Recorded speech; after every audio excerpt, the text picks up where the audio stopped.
Hello, everybody. We wanted to talk a little bit today about good note-taking practices, especially for Greenhouse, because we're recording everything in Greenhouse, and just good ideas about how to take your notes, how to review your notes, and make it accessible to everybody else who might need to read them, as well as making sure that you're keeping your notes relevant to the job posting and checking for bias. Where do we want to start? I think probably the best place to start would be talking about the process of taking good notes and what you would do to try to make sure your notes are agnostic to opinion and they're more based on fact. So what I try and do when I'm taking my notes is put the notepad file up, and I pre-fill in all the questions that I might ask, because depending on the prior answer, I might pick one of 2 or 3 follow-on questions. So I try and have all that pre-filled, so I'm not trying to type it at the last moment. It also enables me to have consistency. And then I put in bullets, and I try and type up exactly what the candidate says right in the moment. And I then read the sentence really quickly of the notes I took from the candidate to ask for clarification, to make sure that I captured it correctly. And I might put like a really quick stream of consciousness note at the bottom, such as, I'm concerned about Docker, so that this way I can maybe in the next question either try and dig into Docker as a follow-on, or dig into Docker if the next question could be relevant to that, to dig into it a little bit more. So that's at least how I think about taking notes in the moment, is try and capture as many of the words directly from the candidate as possible underneath the relevant question that I asked, and put in anything that I'm concerned about following up on immediately, or maybe in the next question. Do you have any good hints and tips for how to make sure you're getting the best notes during? Yeah, so to kind of build off of what you just said, I think I should say, I also beforehand try to load in the questions I'm going to ask. The handbook has a really good list of questions that are available. So I ask myself, who am I interviewing? So I generally interview product managers who are going to be part of our team. I met engineering managers, engineering directors, people within UX, and I go and look at those questions and find ones that I think are relevant to the job description based off the role I will have with that person. And I add those questions in ahead of time. I also highly suggest that as you're taking the notes, Nicole types a lot faster than I do, so she can generally get everything in. But if for some reason I feel like I missed the answer or missed a part of the answer, I ask them to be more concise. A lot of the questions we're asking as part of interviews aren't usually requiring a paragraph or 3 paragraphs to answer. They're usually a sentence or 2. And if you can get the candidate kind of repeat it, their answer in a more like, hey, what's one sentence to say that? Or hey, how would you say that in 2 sentences? You can end up capturing a more absolute version of what the candidate said. With that, I also recommend, and I know Nicole's going to mention this in a minute here, but rereading the answers after the fact too, because you may have inadvertently put the wrong answer with the wrong question, because you are trying to pay attention, be engaged while also taking notes. So making sure things are mapping to the question you asked and the answer you received. All right, so that covers note taking during the interview. Now, I'm going to say what I do immediately after the interview, and you can kind of interject because I know you do it slightly differently. I usually put a fake meeting 30 minutes or 45 minutes after. So as soon as I'm done with the interview, I close everything out and I stop looking at it. And then I circle back. I try to circle back very soon, but not immediately after, to reread the notes to make sure that I understand what I typed. Because as we said, during the actual interview, I reread the sentence and then ask the candidate to confirm I understood what they said. But the second time around, I'm rereading it to make sure my notes are clear and I understand like if they answered the actual question. And then as part of if they answered the actual question, I'll do a quick first draft of, do I feel like it was a good answer or not? And I will paste all of that into Greenhouse, but I won't score it. I'll actually just save it, because you can do a save without score. And then I'm going to come back later, and that might be a couple hours later or the next day. I try not to make it anything more than the next day.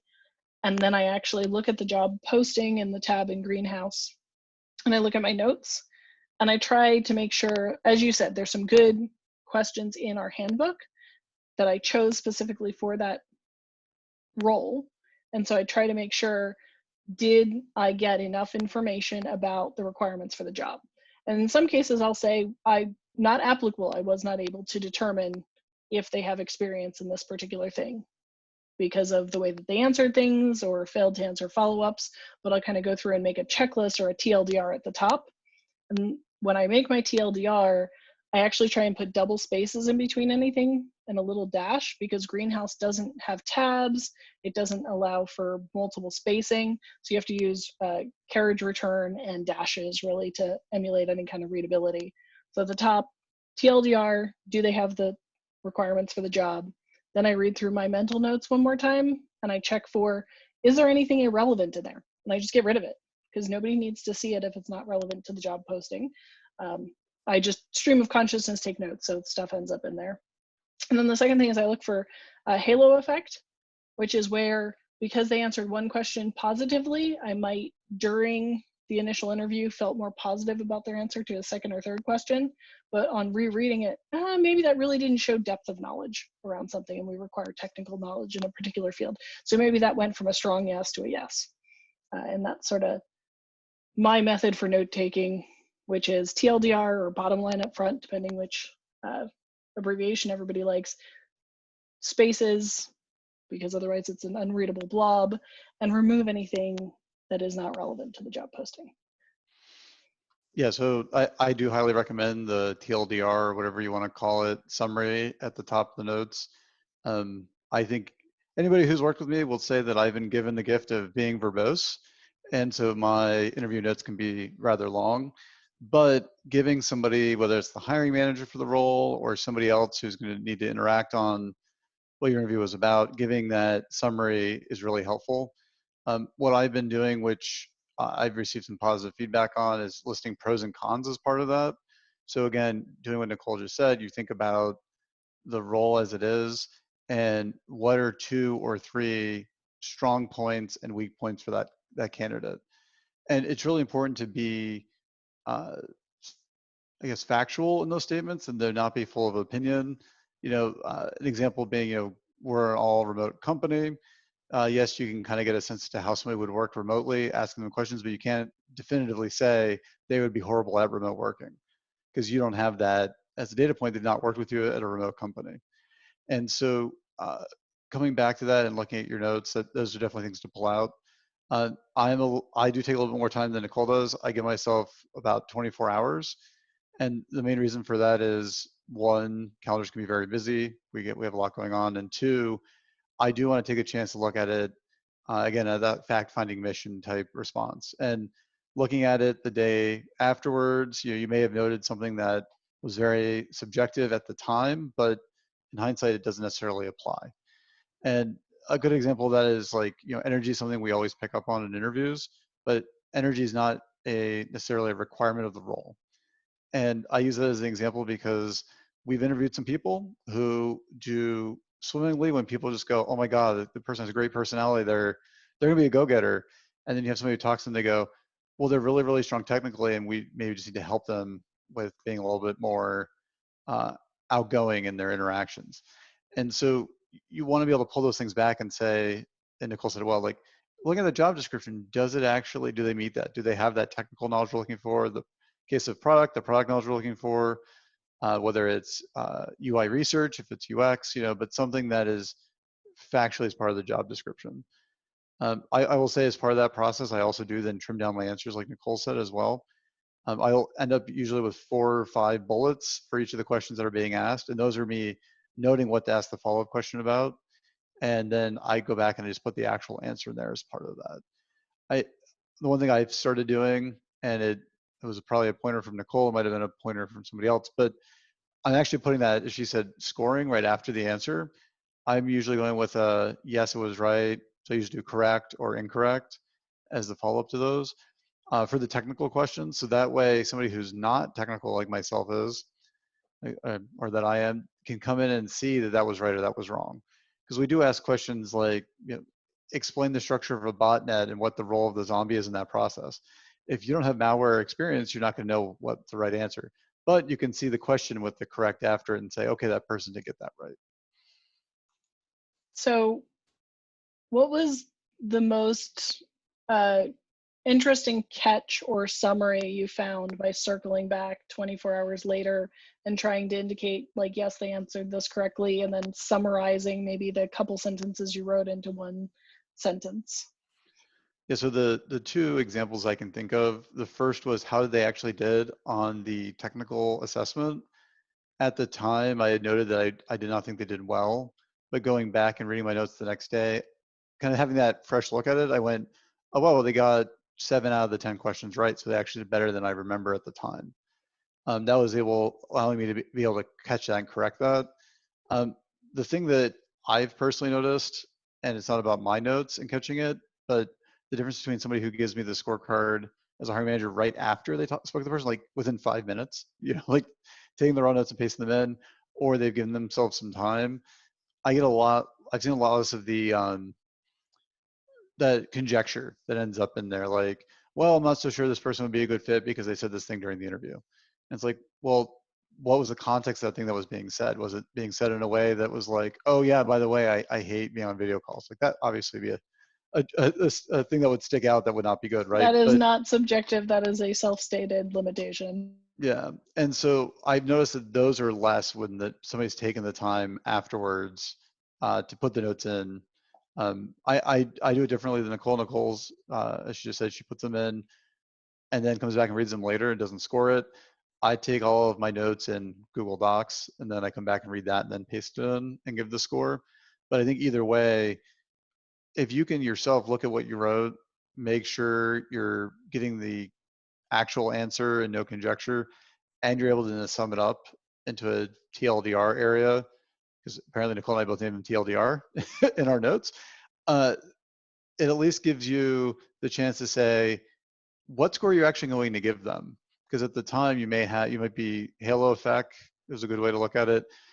Just general like, oh, I had a great conversation. The person was very personable, but they may have gotten everything wrong, but that's influencing it. If you come back and look at it, you're able to then be more factual and less subjective.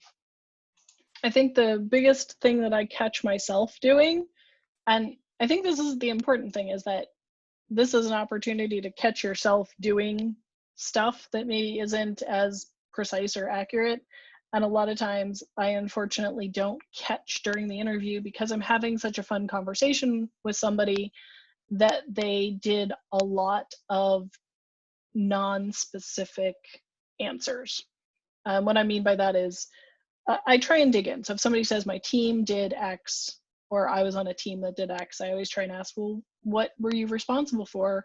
Or what, pieces did you work on? Or what part were you most excited to be contributing into in order to pull out exactly what their responsibility was? But some people manage to evade that throughout the entire interview. And although that is sometimes a cultural bias and sometimes that is a gender-based bias, if the entire interview I can't assess what particular actual work or responsibilities they did, I can't objectively say this person has experience doing X. And so although during the interview I try to noodle in on exactly that thing, a lot of times I'll be like, oh, well, they told a story about doing this project or that project. And then I go back and I'm like, and I asked follow-on questions and they never did exactly give me that answer. So I can be like, they've worked with this before, but I can't say that they, for sure have had successful projects with something. And so I definitely have that likability bias, I think is actually what it tends to get called in Harvard Business Review, where when you're having a great conversation with someone, at the time you feel more positive about their answers, but when you go back and look objectively, you're like, well, that maybe wasn't a exactly technical correct answer, or I couldn't actually assess whether they can work remotely or whether they do have a ton of experience with roadmaps. And so that obviously I'll have to bring it down. And I don't necessarily move it to a negative no. So I tend to have, yes, I'm confident that they've done this before and can talk about it. I have a can't assess or not applicable, I wasn't able to determine. And then I have a no, they outright admitted to, or they were completely incorrect talking about something.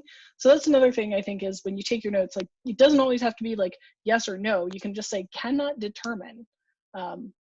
You don't always have to grade someone negatively about something. You can just say can't determine. So I guess next, do we want to get into scoring maybe? Sure. So in Greenhouse, for everyone who's gone through this process once before or some of the training videos, there's a ton of questions that everyone has that you can rate with little emojis. I think, yeah, because there's like a star, there's a thumbs up, there's all different. I wish it was just numbers. But they're not all required. Depending on the Greenhouse template, for some roles, some of them are recommended and other ones aren't. So after I've got all my nice notes together and I got my TLDR, I'll actually go through and I'll read each one and see if, based on the answers, I can determine whether something is a positive, negative, or neutral.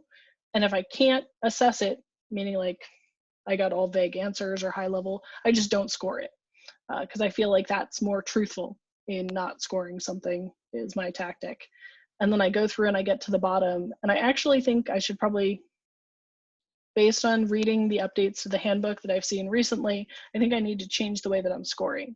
Because in my opinion, strong yes was like, absolutely confident this person is perfect. And a yes says, yeah, this is a good person.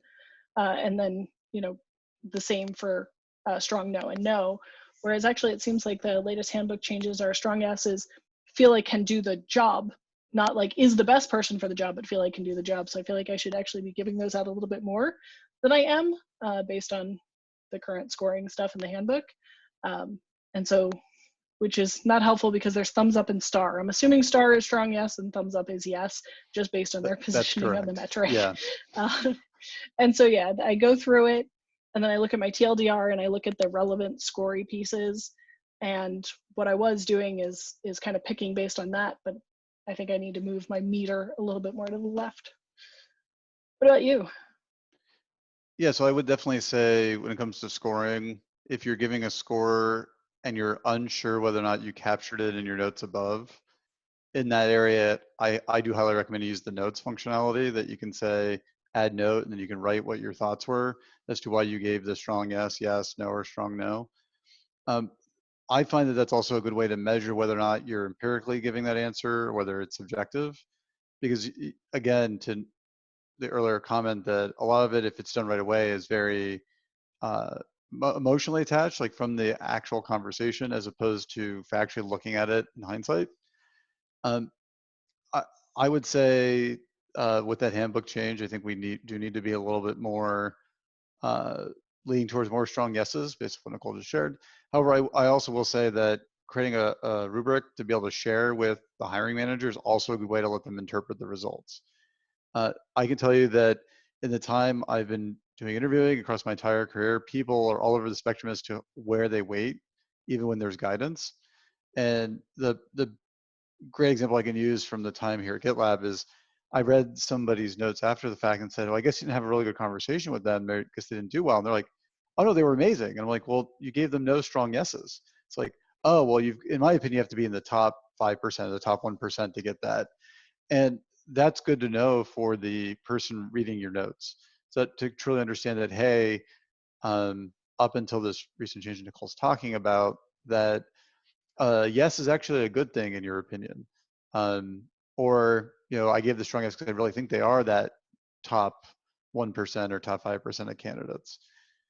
Again, looking at those things after the fact, as Nicole said, a couple of hours, up to a day, you'll feel that you do sometimes maybe think differently than you did at the time. In fact, as an encouragement, I would suggest to anybody watching the video, whether you're GitLab or you're not GitLab, you know, look at notes from an interview you did last week and see what your thoughts are of those notes a week later. If you haven't done one in a while and you don't remember the last candidate, wait till that happens. And then you can kind of see that for yourself that, hey, my opinion has changed, not because your opinion was wrong the last time. It was an opinion. It wasn't based off the job description or the exact question you're answering.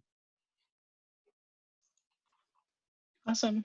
So is there any other good points you want to bring up? I think my summary for everyone watching the video, if you want the good summary, is Greenhouse doesn't respect formatting.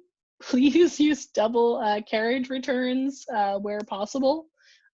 And I think you made a great call out of everyone looks at things a little bit differently. So sharing what score you gave and specifically why, the pros and cons, and what that means to you allows everybody else who's reading the notes about a candidate or who's deciding about the candidate to take your score into context. And then making sure that you, when you put that into that context, are being as factual as you can be. Obviously, you've only spent 40 minutes with this person and you can only know so much and do so much, but be as factual as you can and keep it as relevant as you can to the job posting. Yeah, I think those are great takeaways. To add to the formatting one, I always pretend that I'm typing in, I think it's like Ulysses or one of the text editing apps where you have to use like pound signs to make headers and all that. Like pretend you're writing in that application or an application, or like our markdown in our IDE, because there is no formatting after you hit save. And the biggest thing I've seen that's caused problems in my time interpreting interview notes is knowing, is that yellow flag or red flag from the sentence before? Is it from the sentence after? How am I supposed to be interpreting what you wrote?